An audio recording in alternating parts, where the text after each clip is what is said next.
भन्नुहुन्छ के काठमाडौँको ठाउँमा मलाई 3टा बच्चा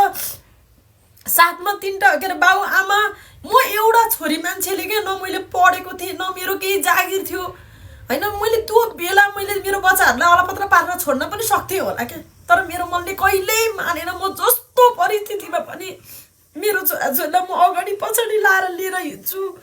मेरो बच्चाको लागि म केही गर्छु म आफ्नो ज्यान दाउमा लाएर भए पनि म केही गर्छु भनेर मैले म्यानेज गरेको थिएँ कि तर आज त्यो फल मैले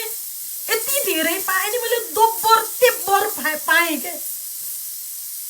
मैले कहिले मेरो लागि सोचिनँ के मलाई कति मान्छेले फकाउन आए मलाई कतिले फसाउन खोजे हैन मलाई कतिले गलत बाटो देखाए के तर मैले कहिले पनि मैले मेरो छोराछोरीलाई छोडेर मैले सुख पाउँछु भन्ने सोचेकी थिइनँ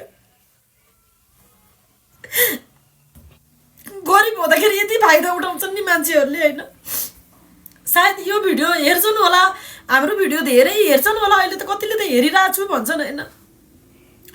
मेरो छोरीलाई त्यतिखेर बच्चा पढाइदिन्छु हामीलाई दिए के कति सजिलै के मेरो छोरी दिए भन्ने मान्छे पनि त थिए नि त हैन तर त्यहाँ 2-4 हजार 2-5 हजार सहयोग गरौँ हामी सहयोग गरिदिन्छौँ तेरो छोराछोरी पढा भन्ने चाहिँ थिएन बच्चा दिए भन्ने चाहिँ थिए के बच्चा नहुनेहरूले त्यस्तो भने एउटा आमाले एउटा सन्तान कसरी दिन सक्छ म कहिल्यै स्वार्थी बन्न सकिनँ क्या मेरो छोराछोरीको लागि मैले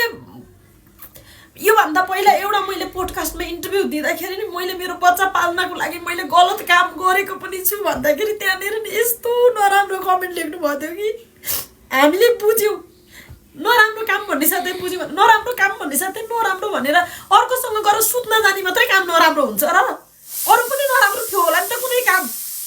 मैले केही कुरा ढाँटेँ होला हैन मैले सिधै त्यहाँ मैले भने हैन त म गएर अर्कोसँग सुतेर ल्याएर मैले मेरो बच्चा पाला त मैले भनेको थिइनँ त्यहाँ यति नराम्रो कमेन्ट यस्तो नराम्रो कमेन्ट गर्नुभएको थियो त्यो पोडकास्टमा के हैन त्यस्तो भन्नुभएको थियो त्यहाँ कमेन्ट गर्नुभएको थियो कि एउटा भिडियो क्लिप भाइरल भएको थियो हैन अनि मैले मेरो बच्चा पाल्नको लागि मैले गलत काम पनि गलत भनेर त्यो मात्रै गलत हुँदैन नि त त्यो मात्रै गलत हुँदैन नि त अनि एउटा गाउँमा बसेको एउटा सोझो एउटा छोरी कसैको बारी रेस्टुरेन्टमा गएर काम गर्नु पनि गलतै थियो होला मेरो लागि त्यो बेला हैन